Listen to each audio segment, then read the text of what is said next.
एक घर जिसका दरवाजा खुलते ही आपको सिर्फ और सिर्फ खुशी दिखाई देगी, क्योंकि 6 मई को एक लड़की की शादी थी, वो भी अपने माँ बाप की इकलौती बेटी की। माँ बाप मानो खुशी से फूले नहीं समा रहे थे।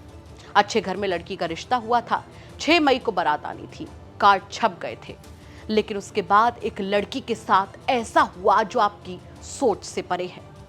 नमस्कार, स्वागत है आपका यूपी तक में। मैं हूं आपके साथ गुरांशी श्रीवास्तव। आप देख रहे हैं हमारा खास कार्यक्रम the big crime story. The big crime story में कहानी आज उत्तर प्रदेश के झांसी की। दरअसल यहां पर मेडिकल कॉलेज में एक लड़की की मौत उसकी शादी के 12 दिन पहले हो गई। लेकिन आखिर क्या हुआ और कैसे हुआ, जब आपको ये पता चलेगा तो ना सिर्फ आपका दिल टूट जाएगा बल्कि आपका खून खौल जाएगा कि आखिर इसमें उस मासूम सी लड़की की, उस मासूम सी बेटी की गलती क्या थी। दरअसल लड़की मध्य प्रदेश के दतिया की रहने वाली थी। उसकी 6 मई को शादी होनी थी, सगाई हो चुकी थी, घर में शहनाई बजने की देर थी। और उसके बाद एक दिन यानी बुधवार को ऐसा आता है जब उसके माता पिता उसकी शादी के लिए खरीदारी करने गए थे। वो अपनी लड़की के आने वाले जीवन के लिए, नई खुशियों के लिए सामान लेने गए थे। लेकिन उसी दिन कुछ ऐसा हुआ जो उनको ताउम्र एक काली याद की तरह हर समय डराता रहेगा। लड़की घर में अपनी 10 साल की ममेरी बहन के साथ अकेली थी। तभी आरोप है कि गांव का ही रहने वाला एक लड़का जो उसके इश्क में पागल था, एक तरफा मोहब्बत करता था, वो घर का दरवाजा खटखटाता है।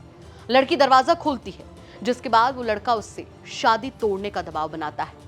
वो यहां तक कह देता है कि अगर तुमने शादी नहीं तोड़ी तो तुम्हारे पिता को और तुम्हारे भाई को गोली मार दूंगा। लेकिन लड़की को लगा ये खोखली धमकियां हैं, मैं क्यों डरूं। लड़की अपने आने वाले कल के लिए बेहद खुश थी। उसे अपने परिवार की सारी तैयारियां दिख रही थी। अपनी शादी में लगाया हुआ अपने बाप का एक एक पैसा नजर आ रहा था। इसीलिए लड़की ने साफ इनकार कर दिया, कह दिया कि मैं अपने माता पिता की पसंद के लड़के से ही शादी करूंगी और मैं खुश हूं क्योंकि उन्होंने जो कुछ मेरे लिए चुना है वो बहुत अच्छा चुना है। लड़के को ना बर्दाश्त नहीं हुआ। उसने ये नहीं सोचा कि एक 10 साल की मासूम बच्ची उसके सामने खड़ी है। उसने ये नहीं सोचा, जैसा कि आरोप है कि वो उससे एक तरफा प्यार करता था, कि वो उस इंसान के सामने, उस लड़की के सामने खड़ा है जिससे वो बेइंतहा मोहब्बत करने का दावा करता है। लड़का अपनी जेब में हाथ डालता है और उसके बाद एक डब्बी निकालता है।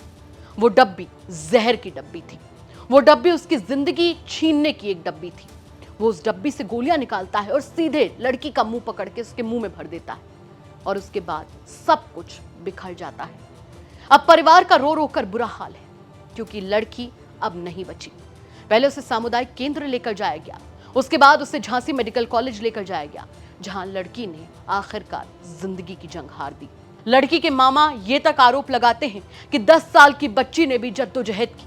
10 साल की बच्ची ने भी अपनी ममेरी बहन को बचाने के लिए अपनी जान दांव पर लगा दी। उस 10 साल की बच्ची ने अपने आप को उस आदमी के आगे झोंक दिया अपनी बहन को बचाने के लिए। लेकिन क्या ही कर सकती थी वो 10 साल की बच्ची। उस शख्स ने एक खींच कर थप्पड़ उस बच्ची को लगाया। बच्ची दूर जा गिरी और उसके बाद वो अपने मंसूबों में कामयाब रहा। अब परिवार इंसाफ की गुहार लगा रहा है। जिस घर में शहनाइयां बजनी थी वहां मातम का शोर है, वहां औरतों के रोने का शोर है, वहां एक मां का टूटा हुआ दिल है, वहां एक पिता का बिखरा हुआ सब कुछ है। अब लड़के को गिरफ्तार करने की मांग उठ रही है। कल को लड़का गिरफ्तार होगा। एक तरफा प्यार में पागल लड़का जेल जाएगा। लेकिन ये घटना अपने आप में बड़े सवाल खड़े करती है। सबसे बड़ा सवाल तो यहां पर यह है कि कोई भी एक्शन हो जाए, लेकिन क्या एक मासूम लड़की जिसकी कोई गलती नहीं थी वो वापस आ पाएगी? और उससे भी बड़ा सवाल यहां पर यह खड़ा होता है कि एक तरफा प्यार अभी और कितने लोगों की जान का दुश्मन बनता रहेगा?